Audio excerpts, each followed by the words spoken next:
Sudah ditanya ke yang ngajar semester 5 untuk ekonomi siapa ya?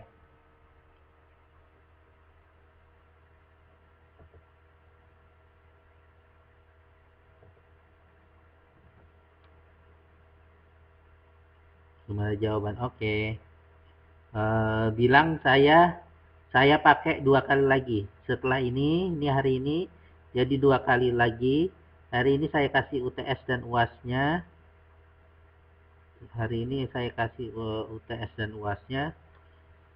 Yang berikutnya ini. Yang berikutnya apa? Membahas UTS dan UASnya.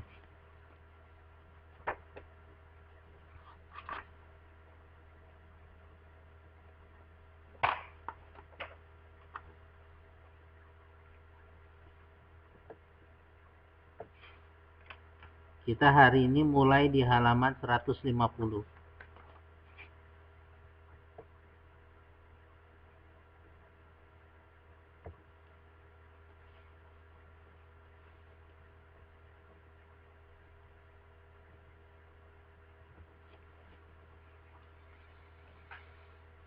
Tunggu orang sebentar ya, Ayu ya.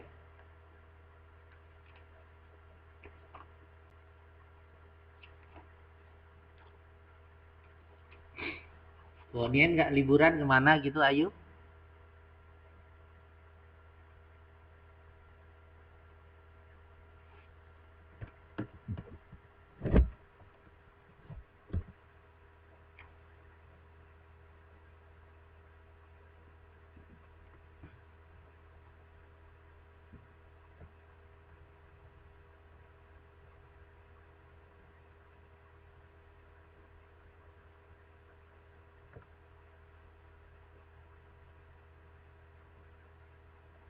Oh,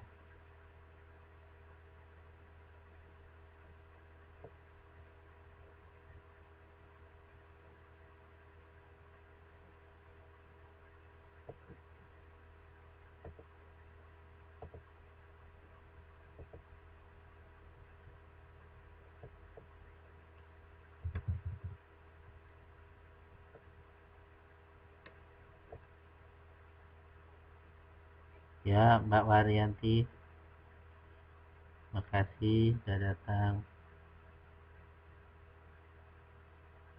Insya Allah hadir, Insya Allah hadir.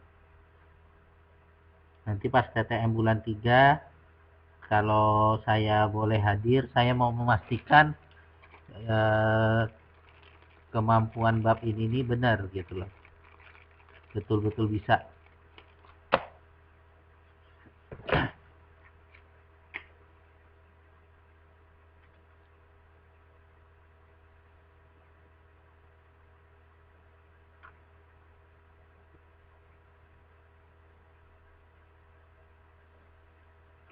Tunggu satu orang lagi. Tunggu satu orang lagi. Oh, oke. Mbak Di sudah datang. Ya, 21:10 kita mulai. Kita mulai di halaman 150.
Oke,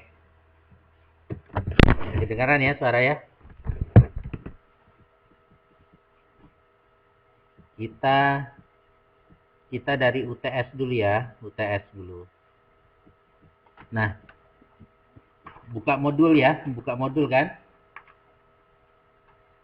Buka modul, buka modul. UTS-nya adalah uji kompetensi 170 sampai 174.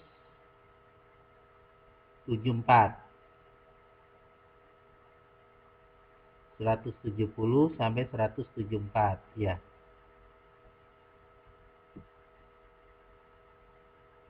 Modul ini 170 sampai 174. Ini halaman terakhir halaman berapa sih? Ya, ada sini.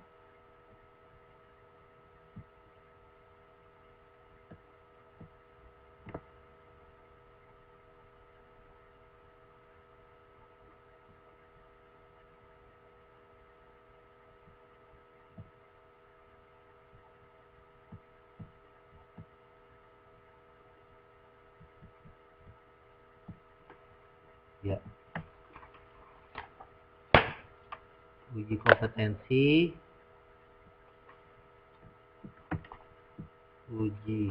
kompetensi halaman 170 sampai 174. Ini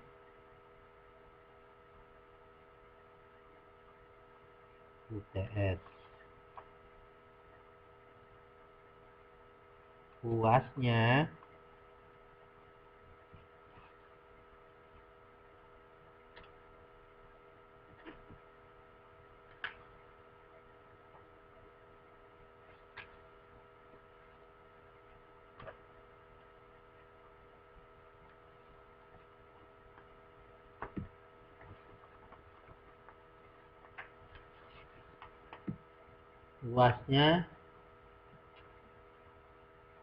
uji kompetensi semester 2 mulai 185 sampai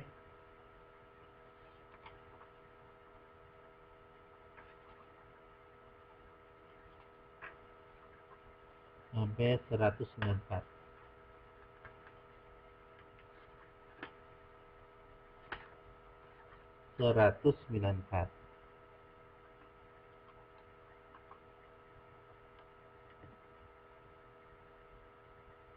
UTS waktunya seminggu. Dikumpulkan maksimum sebelum kuliah minggu depan. Ya, mungkin. Kenapa? Karena minggu depan dibahas. Kalau belum bisa mengumpulkan sampai minggu depan,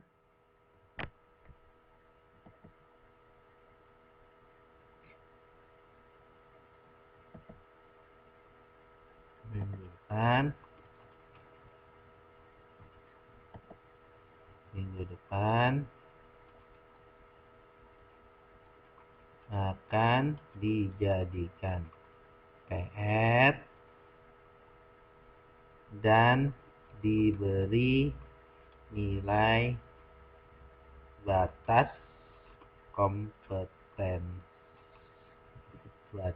kompetensi minimum. Batas kompetensi minimum. nggak salah 70 kayaknya. Kalau nggak salah 70. UAS waktunya 2 minggu. Karena 2 minggu lagi dibahas. Apabila belum bisa mengumpulkan sampai waktu 2 minggu lagi, akan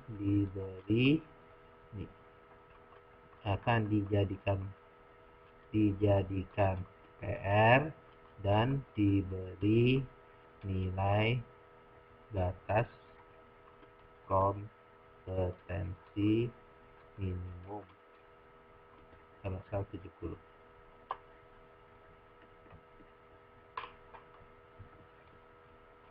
Oke? Ngerti?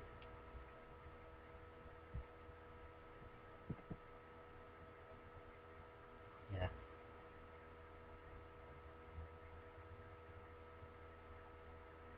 Pak, saya ngerjain apa tapi salah, nggak apa-apa. Nilainya pasti di atas 70.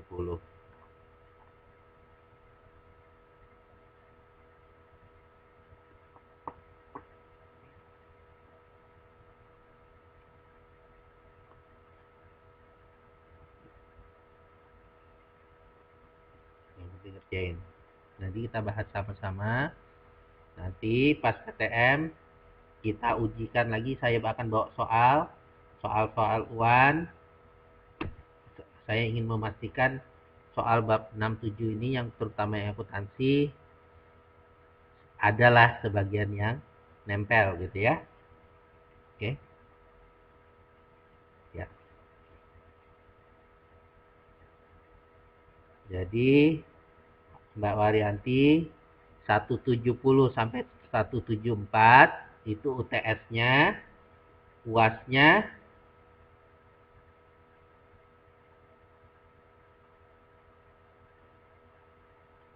ya, betul. Yang UAS-nya 185 sampai 194. Ya.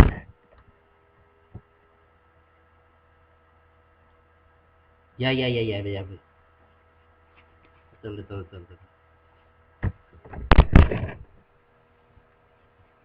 Oke, kita sekarang mulai halaman 150 tentang tahap pelaporan. Kita baca teorinya bersama-sama dulu ya. Laporan keuangan merupakan output dari proses akuntansi. Jadi dari transaksi kita catat buku besar kita catat ke jurnal umum ke buku besar ke jurnal penyesuaian, dari jurnal penyesuaian kita ikhtisarkan per akun-akunnya, lalu kita masukkan ke dalam kelas-kelas laporan keuangan. Pengertian laporan keuangan menurut standar akuntansi keuangan adalah gambaran mengenai dampak keuangan dari transaksi dan peristiwa lain yang diklasifikasikan dalam beberapa kelompok besar menurut karakteristik ekonominya. Yang mana hutang, yang mana piutang, yang mana perlengkapan, yang mana modal, yang mana aset, jadi seperti itu.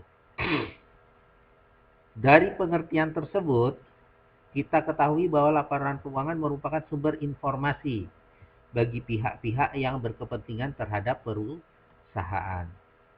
Pada dasarnya, laporan keuangan adalah ringkasan dari suatu proses pencatatan yang merupakan ringkasan dari transaksi-transaksi keuangan yang terjadi selama satu periode.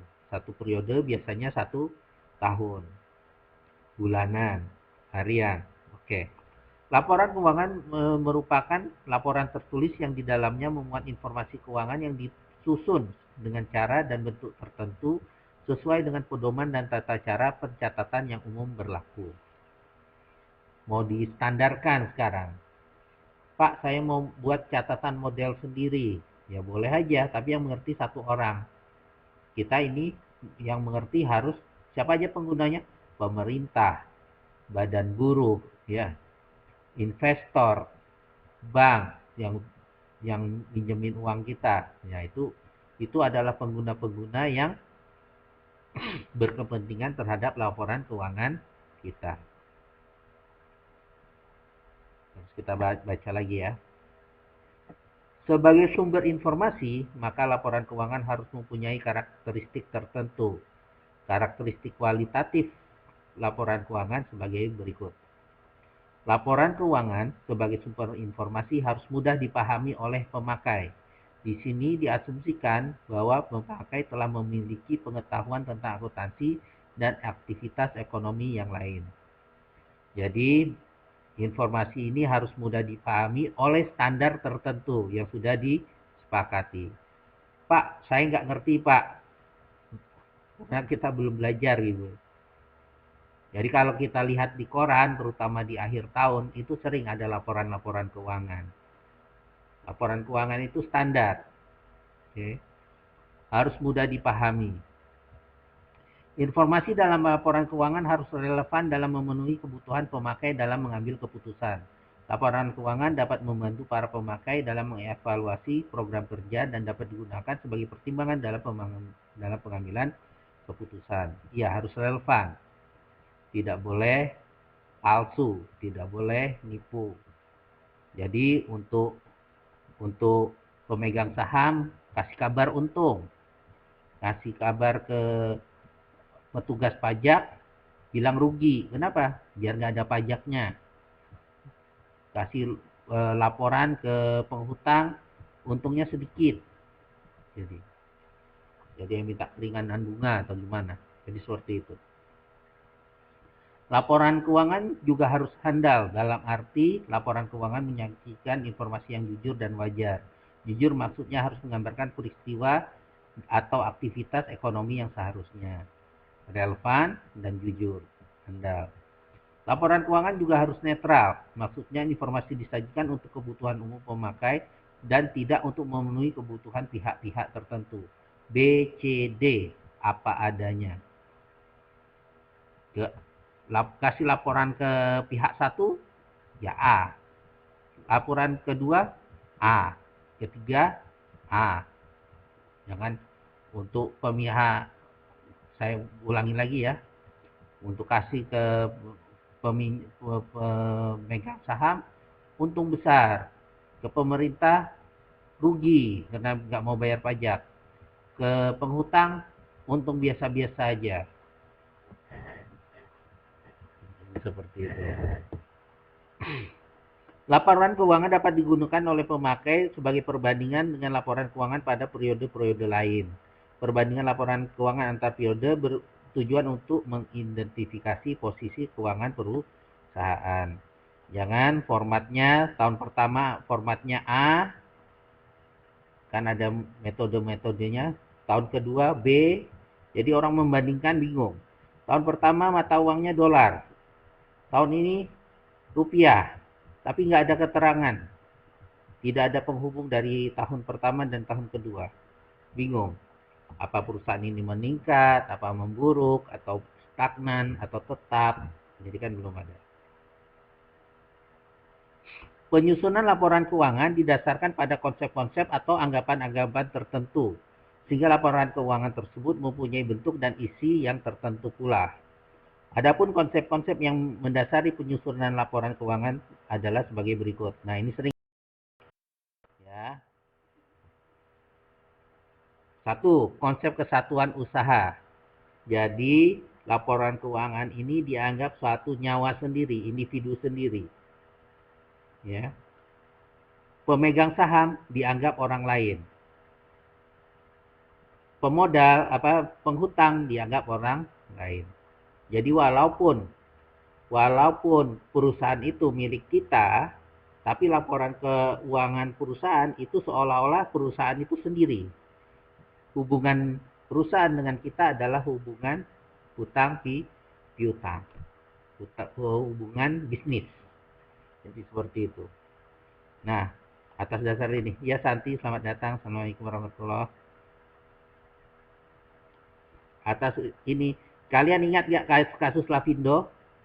Apa kasus Lapindo?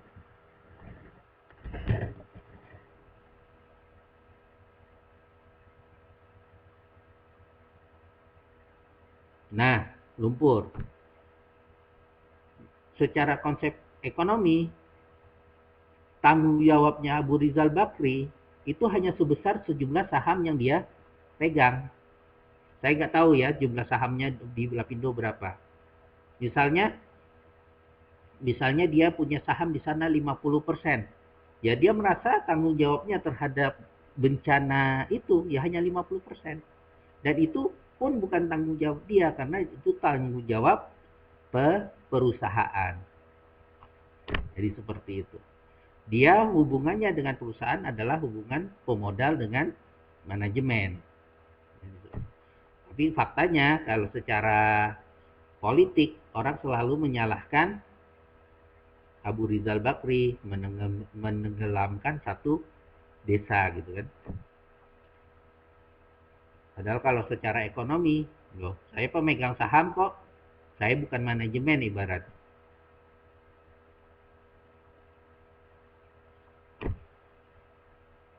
Jadi seperti itu ya. Maksud nggak? Maksud yang saya itu. Konsep kesatuan usaha. Jadi seperti itu.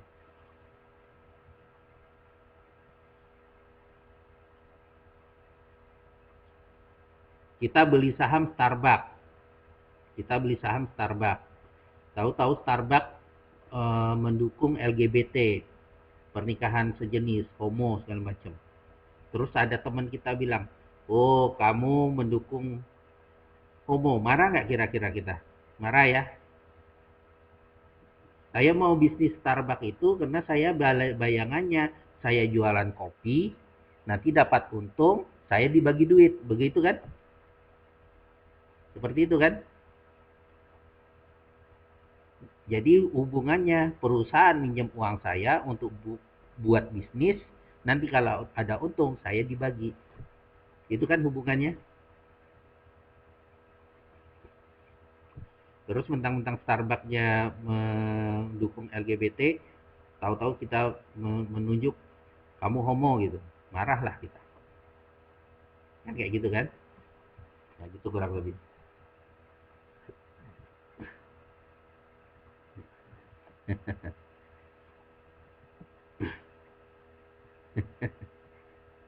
Oke. Kok geser ini ya?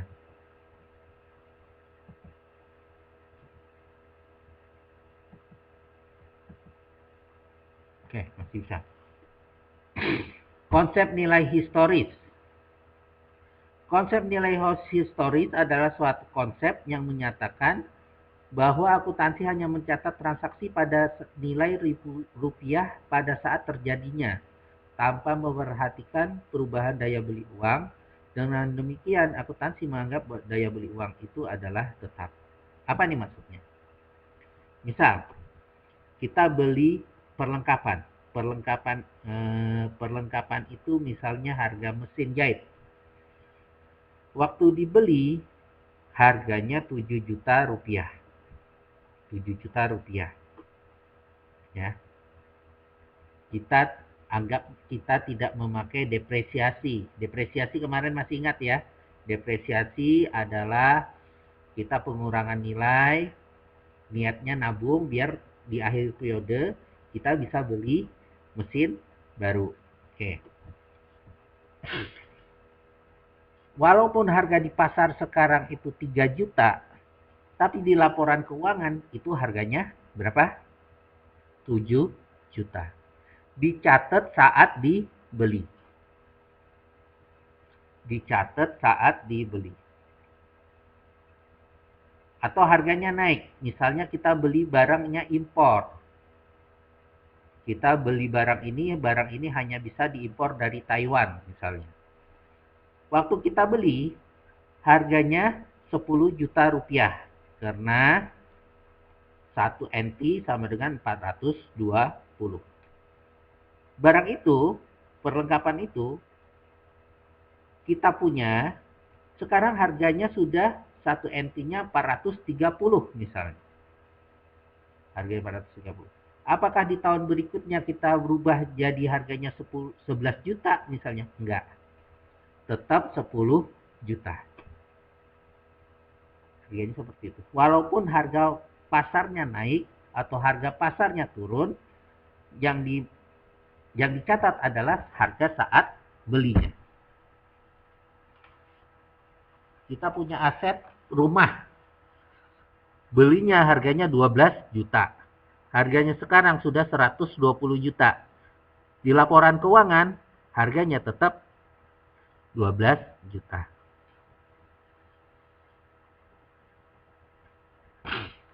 Jadi seperti itu. Jadi kalau misalnya pejabat-pejabat negara itu ada melaporkan hartanya adalah sekarang 1 miliar. Bisa jadi itu sebenarnya nggak 1 miliar itu. Karena dia catat harga pada saat beli. Karena misalnya harganya kebun 5 hektar misalnya. Dia beli dulu memang 1 miliar misalnya. Tapi sekarang sudah 20 miliar. Apakah dia bohong? Enggak. Karena dia catat di saat harga beli.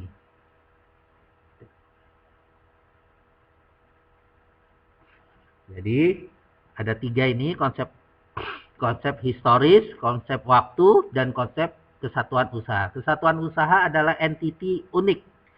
Bisnis itu berdiri sendiri, bebas dari pemilik dan pemegang yang menghutangi. Kalau nilai historis mencatat saat transaksi. Yang ketiga adalah konsep waktu. Konsep waktu inilah yang mendasari sistem akuntansi sebenarnya. Atau nanti misalnya ada di pilihan ini. Ingat kata-kata ini, akrual basis. Akrual basis. Akrual basis. Akrual basis lawannya bukan lawan ya. Saingannya adalah aktual. Aktual atau cash basis.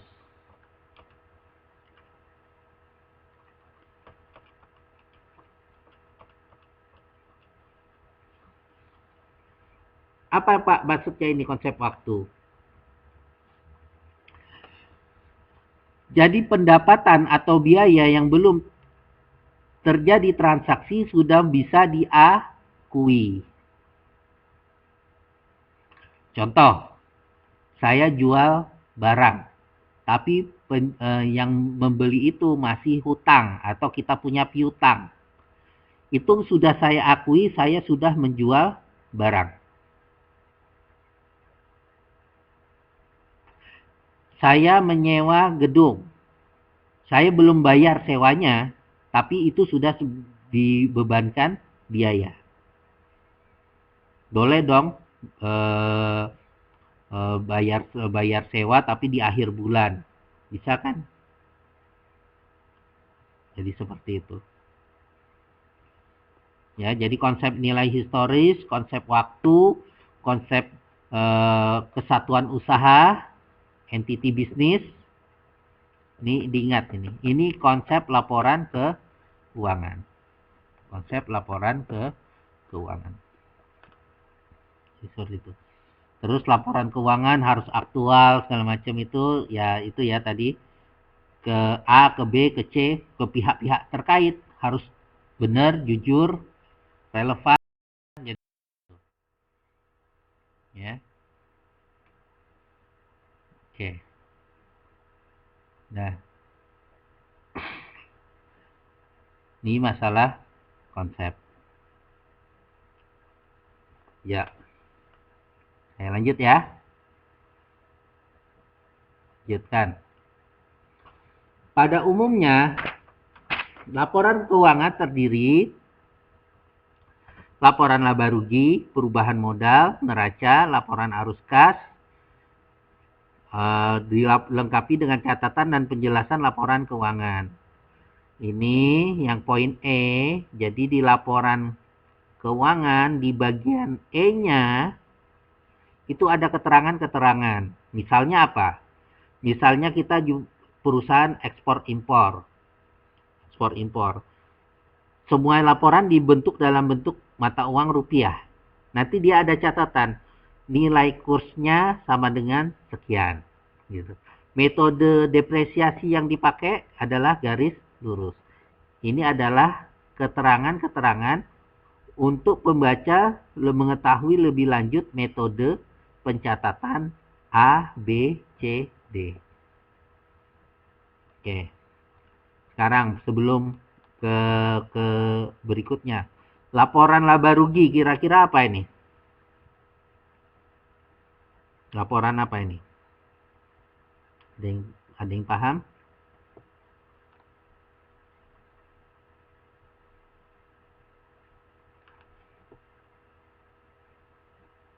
Laporan laba rugi.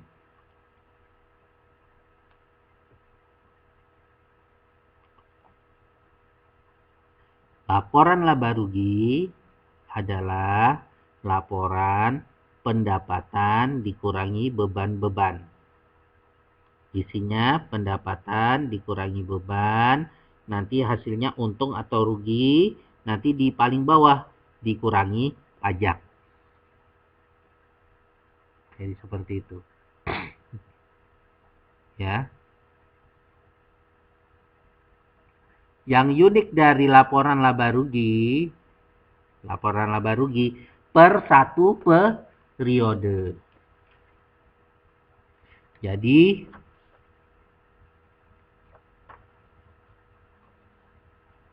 laporan laba rugi itu per satu satuan waktu.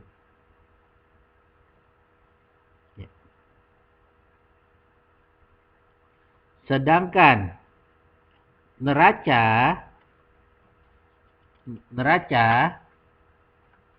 itu pada saat tanggal dicatat. Oh, di sini tidak begitu dikaitkan ya. Tidak terlalu ditekankan. Oke. Jadi A, B, D itu mencatat, menggambarkan kejadian keuangan per satu periode. Kalau neraca itu seperti foto. Ceklek gitu. Keadaan ekonomi perusahaan pada tanggal tertentu. 31 Desember misalnya. Itulah neraca. Dan seperti itu ya. Oke. Ya, kita bahas satu-satu. Laporan laba rugi. Laba rugi sudah. Pendapatan dikurangi beban-beban, hasilnya untung rugi. Nanti dikurangi pajak. Itulah untung bersih yang atau rugi bersih yang diterima oleh pemegang saham. Hasilnya masuk ke perubahan modal.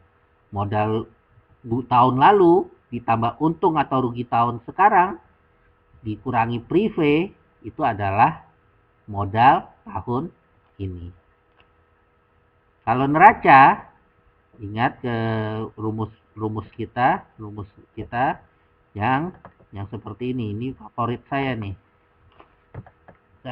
Ini neraca nih, sudah. Gitu kan? Lalu ini aktiva di sini, pasiva di sini, piutang utang di sini,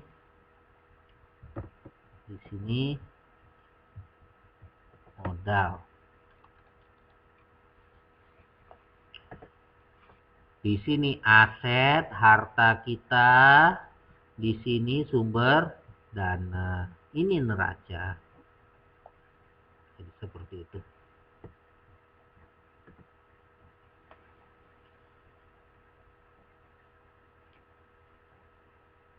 Loh, Pak, kenapa ada laporan arus kas? Nah, ini pentingnya. Laporan arus kas. Ada istilah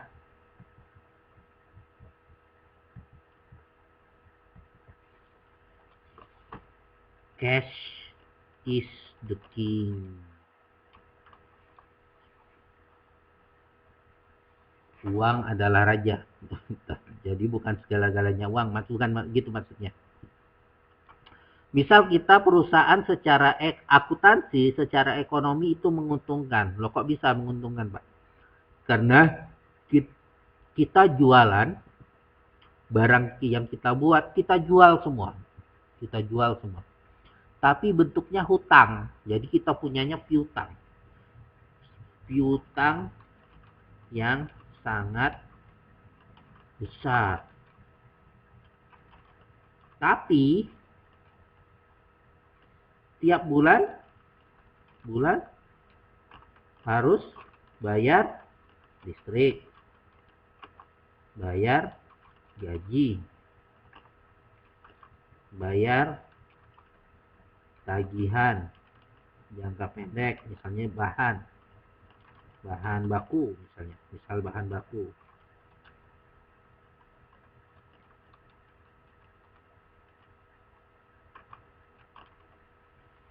Tapi uang nggak ada, uang kita nggak ada. Bisa nggak kita ngomong ke PLN, ke pegawai, oh ntar ya nanti kalau sudah dibayar. Nggak bisa kan? Nah itulah pentingnya laporan arus kas. Bisa jadi perusahaan itu punya untung yang sangat besar, terlihat sangat menguntungkan, tapi dia nggak punya uang kas, dia nggak bisa bayar-bayar ke tagihan jangka pendek. Akibatnya apa? Dia pasti jual murah semua aset-asetnya. Dia jual murah aset-asetnya. Jadi ibaratnya kalau perusahaan nggak pakai kas, itu ibaratnya perusahaannya telanjang, nggak punya baju. Jadi seperti itu. Perusahaannya nggak punya baju. Kenapa kita perlu laporan arus kas? Laporan A, B, C, D ini adalah penting bagi pemegang saham, pemerintah, bagi bank penghutang,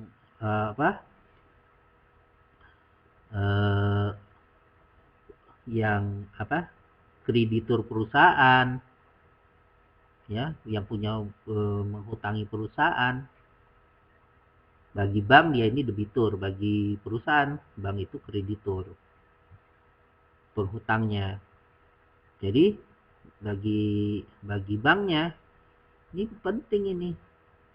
Kalau dia nggak punya kas, gimana dia bayar hutangnya? Gimana dia memenuhi kebutuhan jangka pendeknya? Bisa aja manajemen untuk menyenangkan pemegang saham, dia jual aja pakai piutang jangka waktu 2 tahun. Perusahaan mana yang nggak mau bisnis tapi bayarnya nanti terakhir sekali, kan nggak menyenangkan sekali nih punya piutang yang jangka panjang. Jadi seperti itu. Nah, oke, jadi itu gambarannya. Laporan laba rugi tentunya besarnya hasil usaha perusahaan, apakah memperoleh laba atau mengalami kerugian. Untuk itu disusunlah laporan laba rugi. Laporan laba rugi adalah laporan yang menunjukkan pendapatan dan beban perusahaan untuk suatu periode tertentu. Dalam laporan laba rugi terdiri dari atas beberapa unsur. Unsur tersebut adalah sebagai berikut. Pendapatan dari kegiatan pokok perusahaan. Misalnya kita usaha salon, ya jualan jasa salon. Jadi seperti itu. Pendapatan dari kegiatan pokok perusahaan. Terus apa lagi? Nomor 2, beban dari kegiatan pokok perusahaan. Beban dari kegiatan pokok mungkin kita beli sampo, ya, gaji, ya, seperti itu. Pendapatan dari luar kegiatan pokok, ya, kadang-kadang kita bisa mendapatkan pendapatan itu sebenarnya bukan bisnis perusahaan, gitu, bukan bisnis perusahaan, tapi kita bisa dapat pendapatan dari sana. Misalnya dia punya salon, tapi di emperannya dipakai usaha gorengan kayak Indomaret ya. Indomaret ya. Di emperannya tuh disewa orang. Dicatat nggak itu? Ya dicatat lah. Namanya pendapatan dari luar kegiatan pokok. Ini seperti itu. Beban yang timbul dari kegiatan di luar kegiatan pokok, contohnya beban bunga, beban karena kehilangan, kecurian peralatan, kasihan banget ya. Beban sewa, beban pungli, di jalan-jalan banyak pungli misalnya. Beban pogah, kasihan banget ya di Indonesia. Kalau di sini kayaknya sedikit ya beban itu ya. Seperti itu.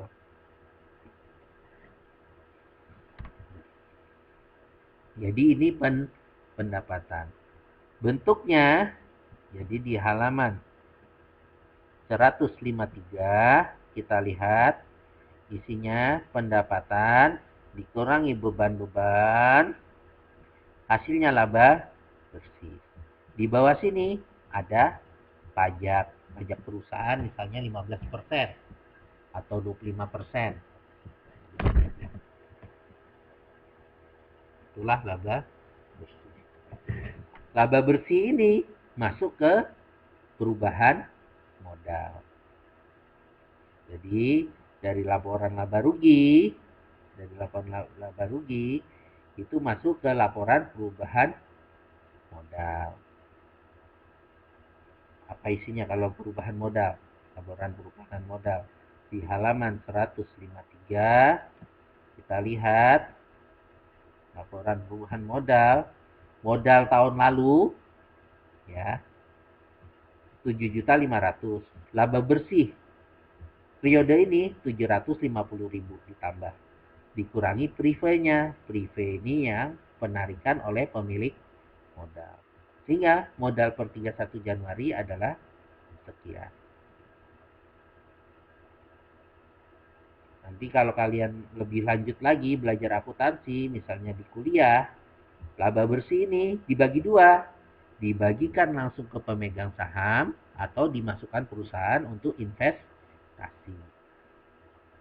Jadi perusahaan pun ada yang diinvestasikan, ada yang dibagikan ke pemegang saham. Kadang-kadang pemegang saham suka sama dividennya. Dividennya dia lebih suka, jadi seperti itu. Lebih suka sama dividennya.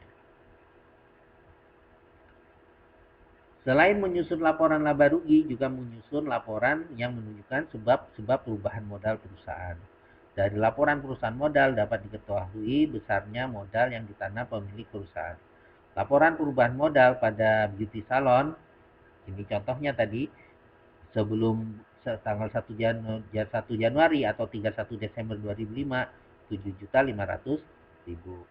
Keuntungan 1 bulan itu 750.000, sehingga modalnya sebenarnya berubah menjadi 8.250.000. Tapi di tanggal sekian, si pemilik modal menarik 300.000, sehingga perubahan modalnya 31 Januari adalah 7.950.000.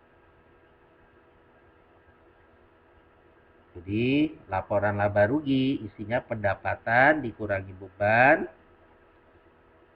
Akhirnya yang paling bawah nanti laba rugi bersih, nanti dikurangi pajak.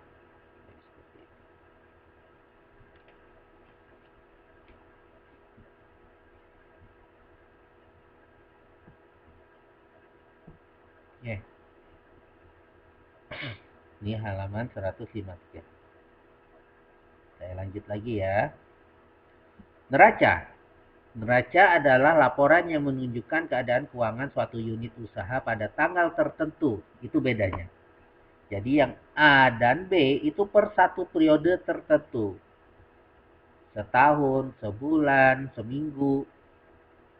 Ya. Kalau neraca, perubahan modal juga kayak gitu. Kalau neraca per tanggal itu. Per tanggal 31 Desember. Pada bulan Januari neracanya berubah. Beda.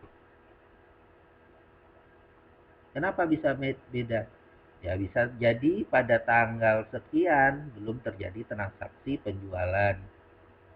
Sehingga modalnya belum diakui. Neraca adalah laporan yang menunjukkan keadaan keuangan suatu unit usaha pada tanggal tertentu yang dinyatakan dalam jumlah uang. Keadaan keuangan ini ditunjukkan dengan jumlah harta yang dimiliki maupun jumlah kewajiban dan pemodal perusahaan. Ini ya, kewajiban dan modal dan harta. Terdapat dua bentuk neraca yang lazim digunakan, yaitu bentuk stafel dan skontro. Perbedaan pokok antara kedua bentuk neraca ini, pada skontro aktiva disusun kiri dan pasiva disusun kanan. Itu namanya skontro. Ini dicatat nih.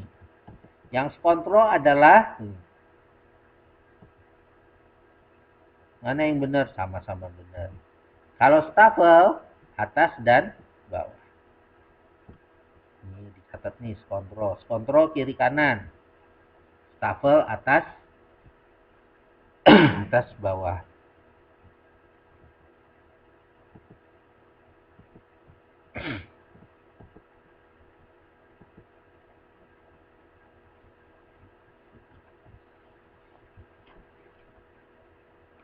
Bentuknya seperti apa, Pak?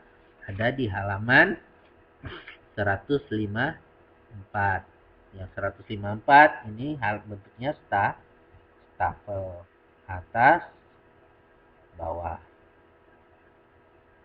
Aset ya Mbak cari ini datang terus sebelah ini kewajiban dan modal. Kalau yang bentuk skontro di halaman 154 kiri dan kanan. Jadi seperti itu. Kiri dan kanan. Jumlahnya kanan dan kiri harus sama balance. Persamaan dasar akuntansi. Aktiva sama dengan kewajiban plus modal.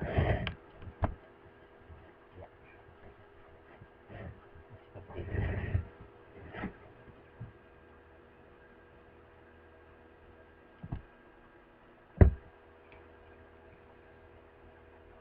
Apabila ketiga bentuk laporan keuangan digabung, maka hasilnya berikut. Ini laporan laba rugi, laba bersih, masuk ke laporan perubahan modal, ya sebagai tambahan laba bersihnya.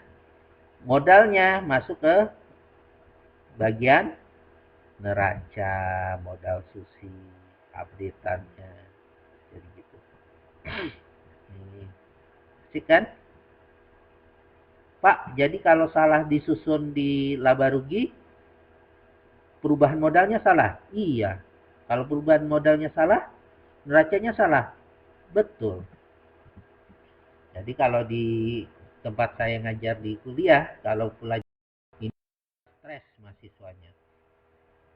Karena pas dia ini tidak sama, kiri sama kanannya nggak balance, bisa jadi salahnya di sini. Atau salahnya di sini.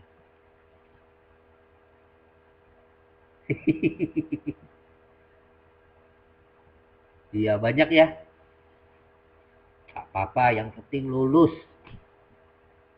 Gak usah bingung. Insya Allah, amin. Kapan ujiannya?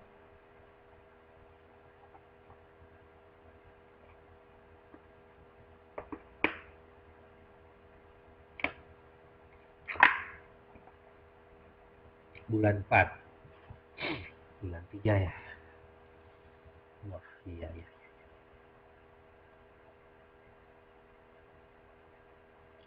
4 April dan 1 Mei. Amin ya Allah, mudah-mudahan ada rezeki lulus semua.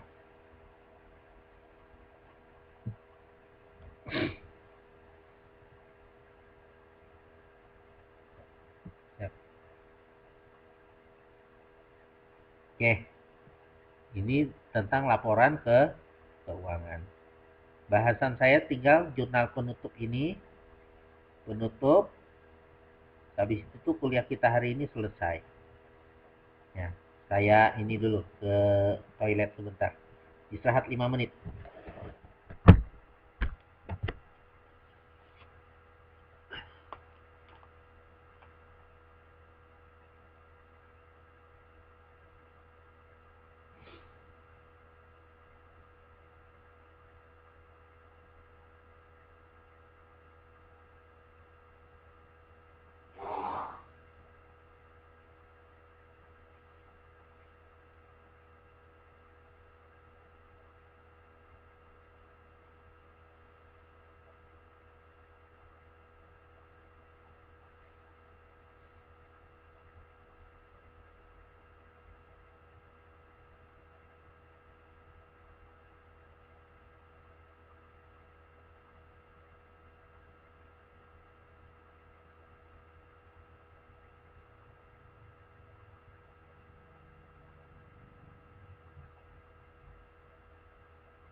Ya, nggak apa-apa. Oke.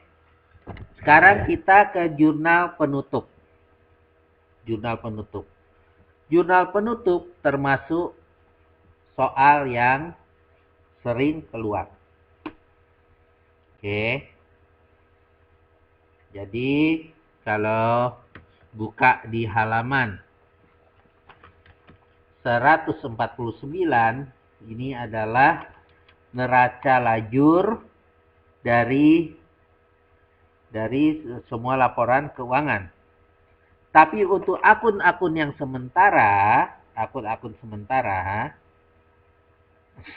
perlu jurnal penutup untuk menolkan saldo. Jadi ini yang penting nih. Menolkan saldo akun-akun sementara. Sehingga pada periode berikutnya akun tersebut nol, nggak ada isinya. Jadi hanya untuk kepentingan metode akuntansi. Apa aja Pak? Ini diingat. Pendapatan, beban, prive. Pendapatan, beban, prive. Jadi di laporan laba rugi. Akun pendapatan, saldo normalnya di kredit. Artinya apa kredit? Di sebelah kanan. Pendapatan, saldo normalnya di kredit. Maka nanti pas pilihan akun penutupan pendapatan, pasti pendapatannya di sebelah debit atau di sebelah kiri. Akun pendapatan, jadi yang harus diingat tuh gini. Normalnya di kredit atau di kanan. Maaf saya salah tadi arti yang ngomongnya ya. Saldo normalnya di kanan. Jurnal penutupnya, pendapatannya pasti di kiri.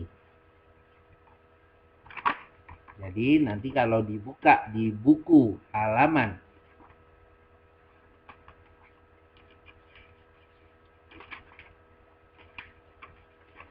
di halaman 158, pendapatan jasa salon yang tadinya dikredit 1.875 di halaman 156. Nih saya bolak-balik ya, maaf ya. Nih. Pendapatan jasa salon itu 1875, letaknya di kanan kredit. Nanti akun penutupannya, jurnal penutupnya pendapatan di debit. Jadi ikhtisar laba ruginya jadi 18750 sehingga 0.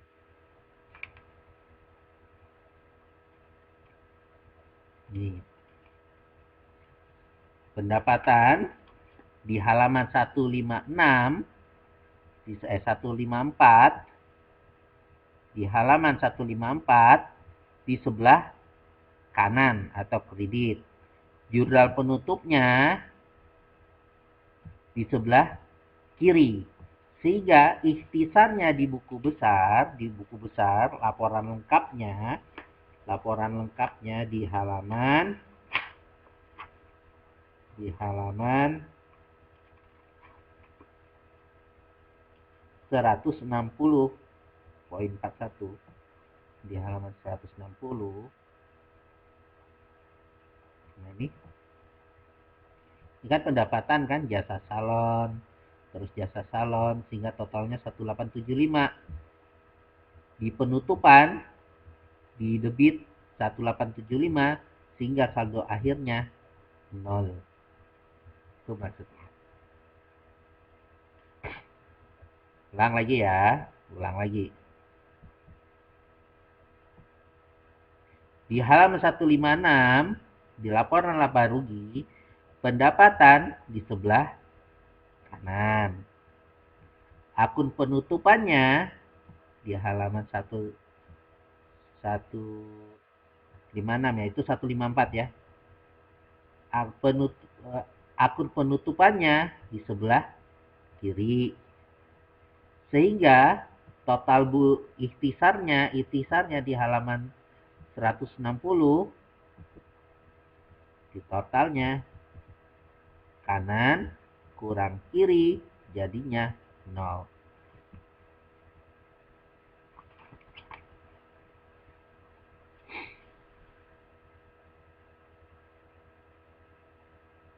Jadi untuk jurnal penutup agak membingungkan, tapi secara ringkasnya pendapatan, beban, prive.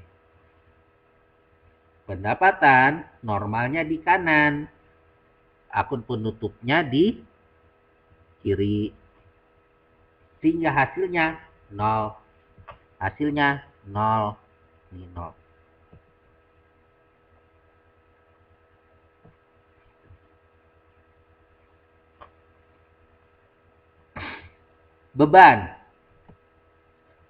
Beban normalnya di kiri, di debit. Jurnal penutupnya di kanan. Hasilnya 0. Sama. Beban kita lihat ya. Ini pendapatan kan.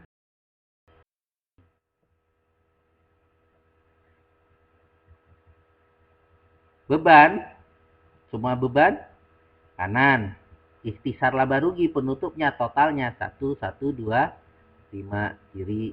Hasilnya di halaman penutup beban tadi di halaman 161.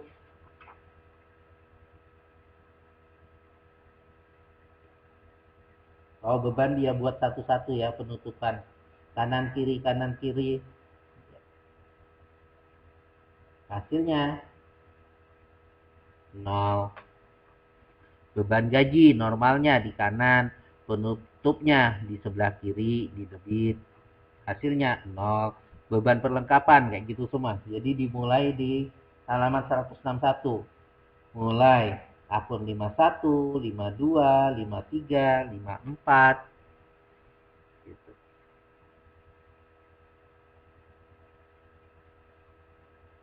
Begitu juga laba rugi. Laba rugi kalau dia untung normalnya di kanan, maka penutupnya di kiri. Tapi kalau dia rugi, normalnya di kiri, debit, maka penutupnya di kanan. Kalau prive itu kan pengambilan. Normalnya prive itu di sebelah debit, maka akun penutupnya di sebelah kanan. Hasilnya jadi 0.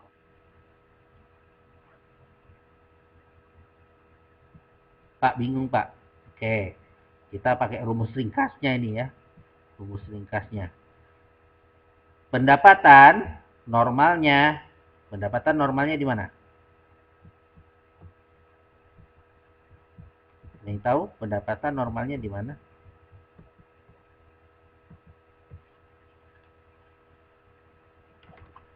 Pendapatan saldo normal di kredit atau kanan. Maka jurnal penutupnya di debit atau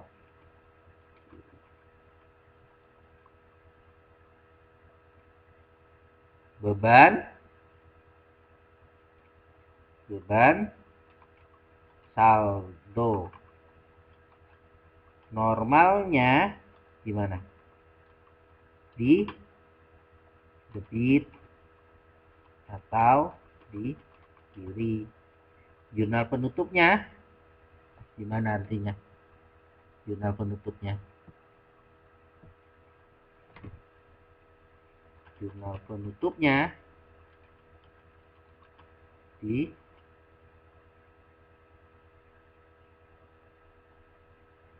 kredit atau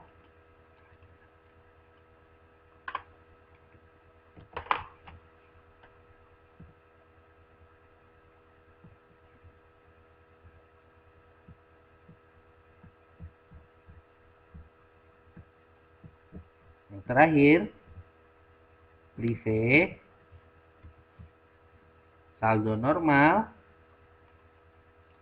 saldo normalnya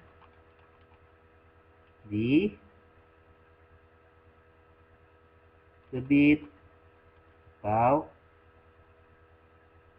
atau kiri, maka penutupnya di kanan atau kredit.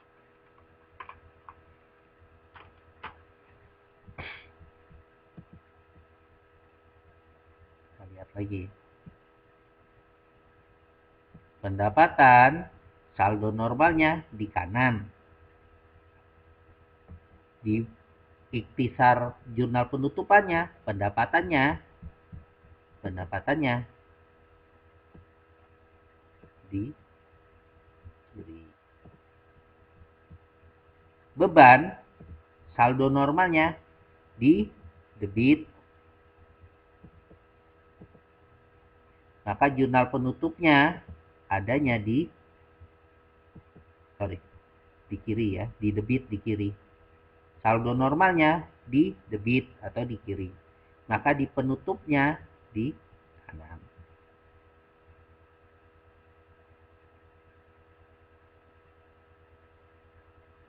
Laba rugi normalnya di kanan, maka penutupnya di kiri. Prive normalnya di kiri, maka penutupnya di kanan.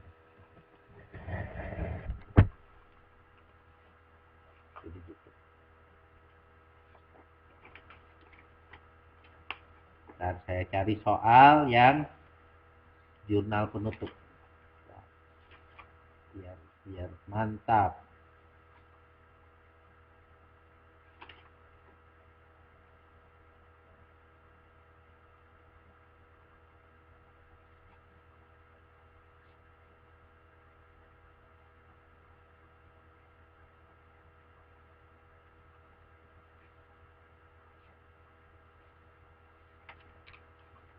Oke, saya punya.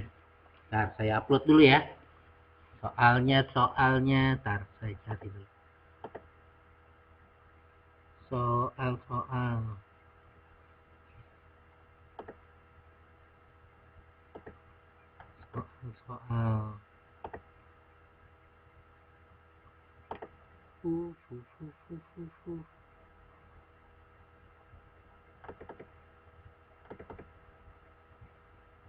Kelas 2. Soal paket A. Ini kali ya. Ya, tunggu sebentar. Kita lihat.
Oke.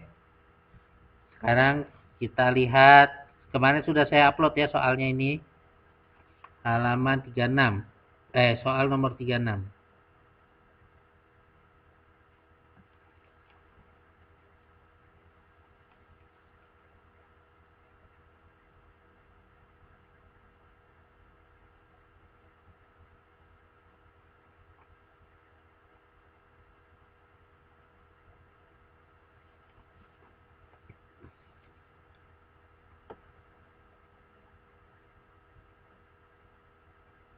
Soal nomor 36.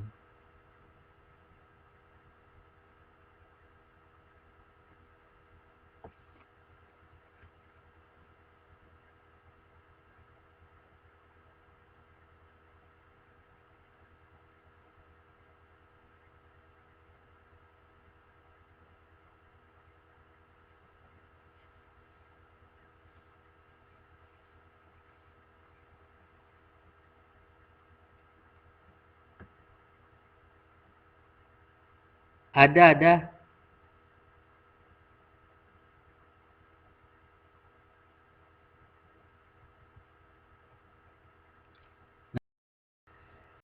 Enggak ini kelihatannya.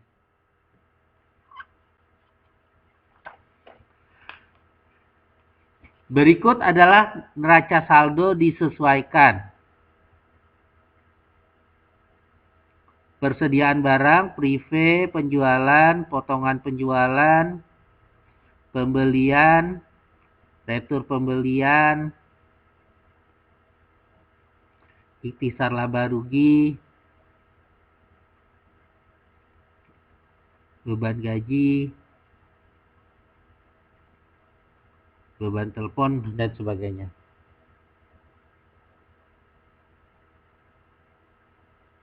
Oke.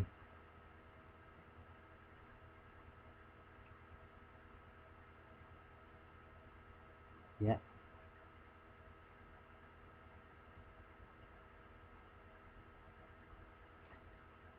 Jurnal penutup yang benar adalah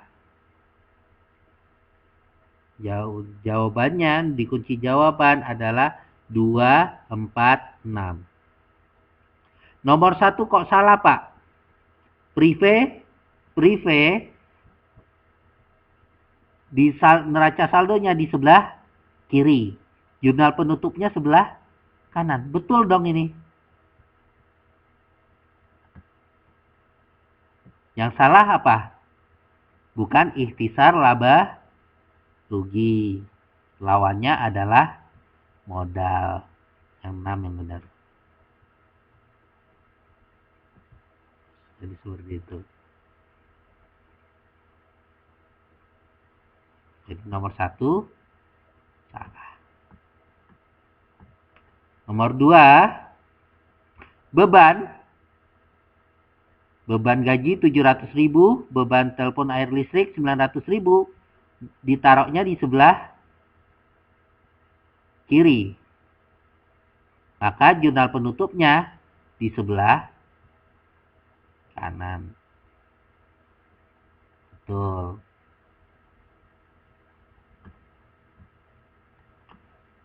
Lawannya ikhtisar laba rugi. Oke, betul. Nomor 3 salahnya apa? Beban gajinya di sebelah kiri, di debit, penutupnya di sebelah kiri. Tetot. Ya kan? Nomor 3 salah. Nomor 4, penjualan di sebelah kanan. Penutupnya di sebelah kiri. Returnya di sebelah kanan. Penutupnya sebelah kiri. Ya, lawannya laba rugi. Betul.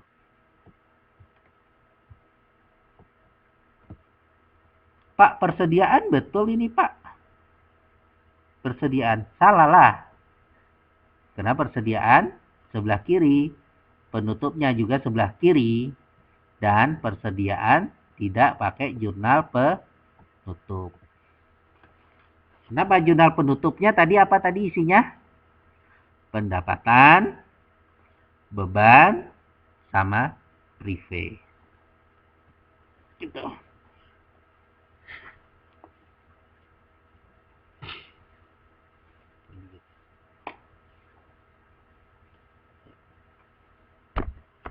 Ada yang ditanya sampai di sini?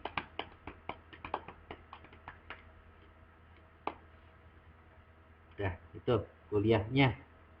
Kuliahnya sampai sini semester ini. Minggu depan saya tunggu di UTS-nya. Kalau yang mau dapat nilai lebihan, lumayan kan di rapot nilainya bagus. Kerjain, apapun hasilnya kerjain dulu. Minggu depan kita bahas sama-sama. Halaman 170 sampai 174.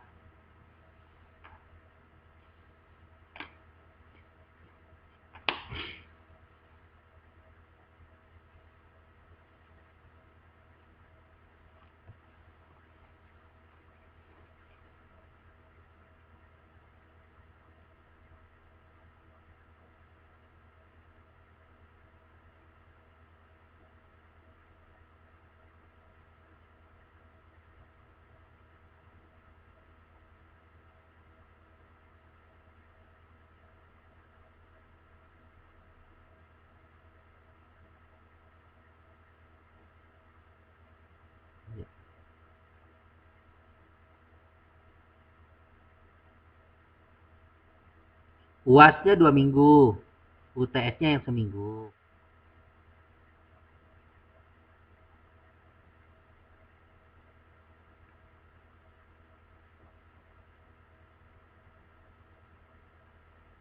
Ya. Ada yang tanya lagi?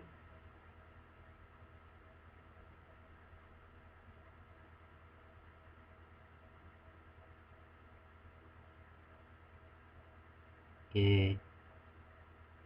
Nggak ada Ya udah, gitu aja ya. Saya akhir sampai sini ya. Assalamualaikum warahmatullahi wabarakatuh.